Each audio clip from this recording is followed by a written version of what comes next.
ছিল রাজা আর একদিকে ছিল রানী। তারা বসবাস করত একটি কুঁড়ে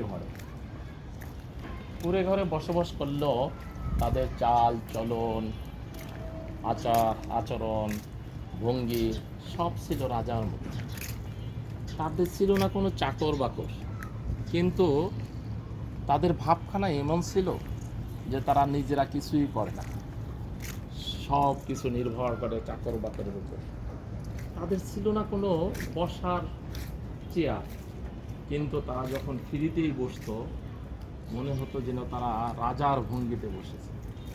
তারা সবসময় নিজেদেরকে ফুটিয়ে তুলতো রাজা রানীর মতো। এবং তাদের এক দেশে ছিল এক রাজা আর রানী। তারা বসবাস করতে একটি পুরো ঘরে। সেই ঘরটি ছিল ভাঙ্গাচোরা, কিন্তু তাদের ভাবভঙ্গি ছিল এরকম যে তারা রাজা রানী। খাট পালঙ্গ, তাদের ছিল না বসার মতো একটি চেয়ার, কিন্তু তাদের ভাবখানা এরকম ছিল যে তারা রাজা আর রানী।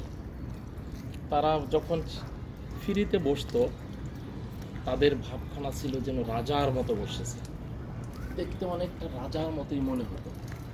এলাকার লোকজনেও তাদেরকে ঠিক রাজাই বলে মনে করত। একদিন দেখা গেল যে মানুষ সবাই তাদেরকে রাজা রানীরা বলেই সম্বোধন করা শুরু করল। আসলে মানুষের চরিত্রটাই এরকম, যদি সে তার নিজেকে ফুটিয়ে তুলতে পারে যে আমি এই ধরনের, আশেপাশের লোকজনও তাকে সেইভাবে চেনা শুরু করে দেয়।